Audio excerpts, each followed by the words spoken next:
टाटा, ना बिरला ना बाटा, ना बाटा ना टाटा. शेतकरी हाच समाजाचा बायोडाटा.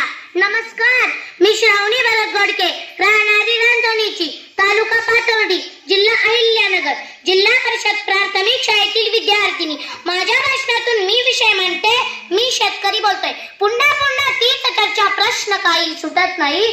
पुन्हा पुन्हा तीच चर्चा, प्रश्न काही सुटत नाही. गोळ्या बेरीज करूनही हातात काही उरत नाही. गोळ्या बेरीज करूनही हातात काही उरत नाही. आयुष्याचं शेत माझ्या आसमानी वाटतोय. होय, मी एक शेतकरी बोलतोय.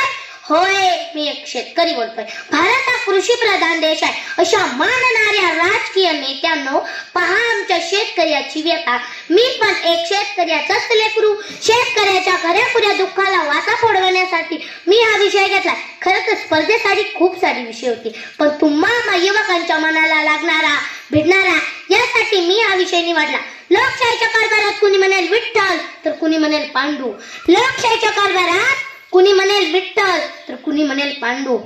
अहो मंत्र्या पुढाऱ्यांनो, माझ्या शेतकरी राजाची अडचण तुमच्या पुढे किती वेळा मांडू? अहो मंत्र्या पुढाऱ्यांनो, माझ्या शेतकरी राजाची अडचण तुमच्या पुढे किती वेळा मांडू? मित्रांनो, माझ्या फसवणुकीचा, पिळवणुकीचा, आत्महत्येचा, छळवणुकीचा इतिहास पंढरपूरच्या विठोबाच्या विटे इतकंच जुना आहे. विठोबाच्या विटे इतकंच जुना. तेव्हा त्या वामनाने मला जमिनीत पुरून माझा बळी घेतला. पाताळातूनही आम्ही आमच्या कुष्ठाच्या आणि मनगटाच्या जोरावर वर आलो. युगायुगांपासून तर आजपर्यंत या जमिनीला सुजलम सुफलम करीत आहोत. या जमिनीला सुजलम सुफलम करीत आहोत. गेल्या 5 वर्ष माझ्या राज्यामध्ये पाऊस पडला नाही, परंतु या वर्षी अतिवृष्टीमुळे कंठाला नख लावलं. थोडकं बी बियाणं आलं, परंतु सरकारने समाधानकारक भाव दिला नाही. त्यातली त्यात घरात खायला दाणा नाही, लेकरांना दप्तर नाही, पोरगी लग्नाला आली. हे सर्व निस्तरण्यासाठी पोटच्या पोरासारखा जीव लावलेल्या सर्जराजाची जोडी बाजारातून विकावी लागली. बाजारातून विकावी लागली. आता शेती करू ती कोणाच्या जीवावर? आता शेती करू ती कोणाच्या जीवावर? आक्रोश करत आहे कुडाच्या भिंती. डोईवरचं छप्पर बदा बदा गळत आहे. डोईवरचं छप्पर बदा बदा गळत आहे. कसं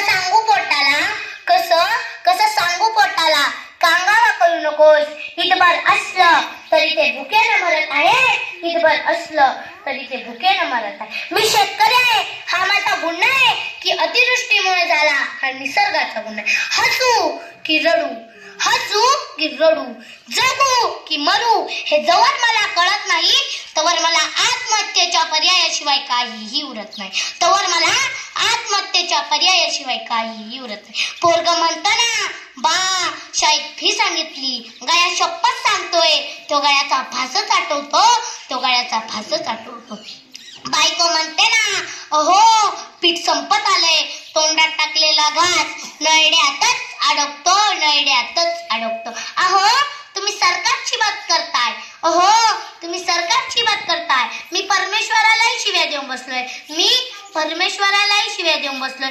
मोबदला घामाचा मिळत नाही. भांडावाला दार ठोक लावून एशीत बसून पैसे मोजत आहे. लागतात तुरीच्या खरेदीला मान्यता दिली म्हणून आम्हाला साला म्हणायला. यांची जीभ रेटतेच कशी? अशा दानवांना माणसात राहण्याची संधी भेटतेच कशी? काया ढेकळाचं राहणं काया डांबरांनी माखवलं. आम्ही आडोसा मागत होतो, स्वप्नाला वाचाच दाखवलं. आज पोरी बसतात, काल तिथं पाखरं बसत होती. पोरांच्या जागी गोफण फिरत होती. हे असंच होत राहणार. काही माती झाकली ना ती उघडी पडत जाणार. पण अशानं काय हो? अशानं मात्र मुकी पाखरच मरत राहणार. सबक पांढऱ्या भातावरती झोपी जातो, अर्धा भारत माझा, आणि आईनी चटणीवरती भाकरी खातो. इथला हा शेतकरी राजा माझा. अहो चहा नसतं का कपात आमच्या? कोरडा पाव तोही येतो घामाने भिजून हाती. मला तुम्हाला विचारायचंय, फुगून फुगून होतेच कशी 56 इंच छाती, अहो फुगून फुगून होतेच कशी 56 इंच छाती, अहो 56 इंच काय 112 इंच फुगवतो आणि करतो काय हो, इमानदारीने जगतो आणि आम्हाला इमानदारी शिकवतो. बापाचं आर्थिक बजेट बिघडू नये म्हणून संपत आलेल्या साधनाची चिपळी नव्या साधनाला लावून वापरणारी आपली आई किती असते नवसादी आणि भोळी, किती असते नवसादी आणि भोळी. अहो पोटच्या पोरासारखा हक्क सांगितला जातोय टेबलाखालच्या लाचेवर.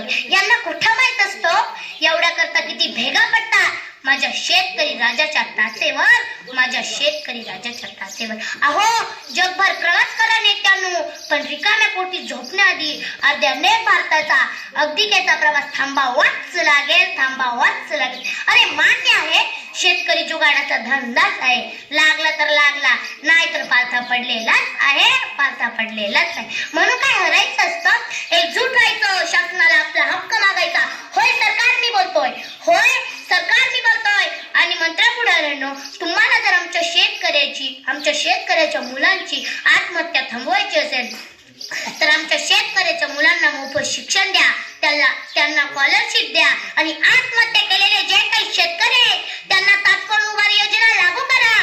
मी सर्वांना सांगू इच्छिते, ज्यावेळेस मी 18 वर्षाची होईल आणि माझ्या हातात राज्यकारभार येईल त्यावेळेस मी एक करेन. आपल्या भारतातले जे काही शेतकरी ते एकाही शेतकऱ्याची आत्महत्या होऊ देणार नाही, एकाही शेतकऱ्याची आत्महत्या होऊ देणार नाही. अंधारलेल्या क्षणांची उजळून स्वप्नवीन, अंधारलेल्या क्षणांची उजळून स्वप्नवीन, दुर्दक्षिणील्या जनांचा इतिहास मी लिहीन.